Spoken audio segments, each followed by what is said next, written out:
আসসালামু আলাইকুম রহমতুল্লাহ। আপনারা ইতিপূর্বে জানতে পেরেছেন, এটা দিঘিরপাড় ঐতিহাসিক আউলিয়া মসজিদ নামে পরিচিত। এই মসজিদটার বয়স প্রায় ৭০০ বছর প্লাস।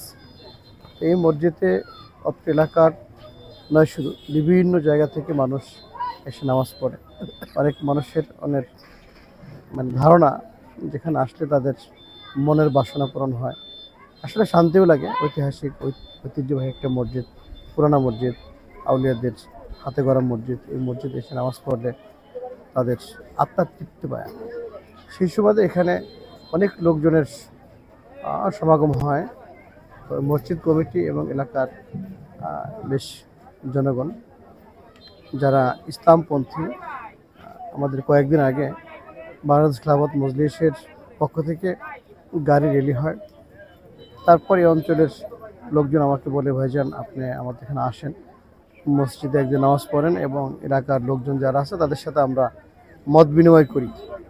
তো অ্যাকচুয়ালি তাদের আহ্বানে, এই অত্র অঞ্চলের যে মেম্বার, তার আহ্বানে এবং আরও মুরব্বী যারা আছে তার আহ্বানে আমি আজকে নামাজের উদ্দেশ্য করে আসছি।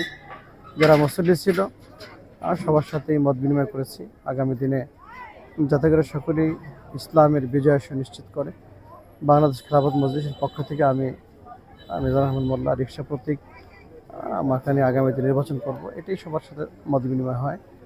সেই সুবাদে অনেক লোকজন বেশি আজকে জড়সড় হয়েছে, সবার সাথে মন খোলা কথা বলতে পেরেছি, এজন্য নিজেকে ধন্য মনে করতেছি।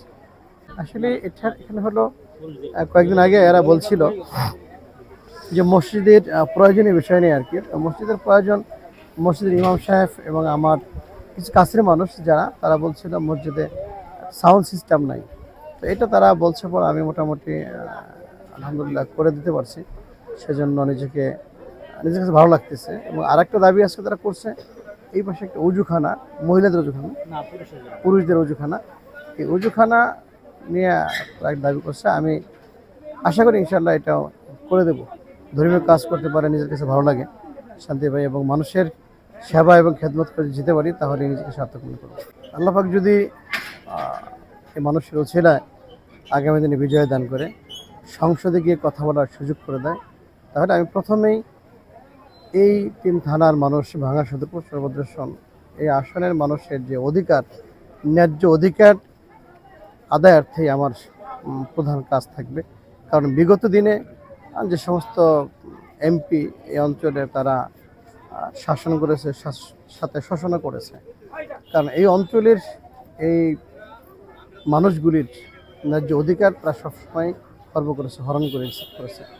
তা আমি চাই, পূর্বে যেহেতু আমার এই ভাঙা সদরপুর চরপ্রদর্শন এই অঞ্চলের এই মাটির কোনো মানুষ আসলে দায়িত্ব নিয়ে বা এমপি হয়ে কাজ করার সুযোগ পায় নাই, আগামী দিনে যদি এই মাটির থেকে আল্লাহ আমাকে এই মানুষের উছিলায় বিজয় দান করে, অবশ্যই এদেশ থেকে যাতে সন্ত্রাস, চাঁদাবাজ, মাদক এদেরকে নির্মূল করে এই মানুষগুলি সুন্দর সুনীল এক দেশ এবং একটা মডেল ভাঙা উপহার পায়, সেই কেন্দ্রিক যত কাজ আছে ইনশাআল্লাহ আমি করব।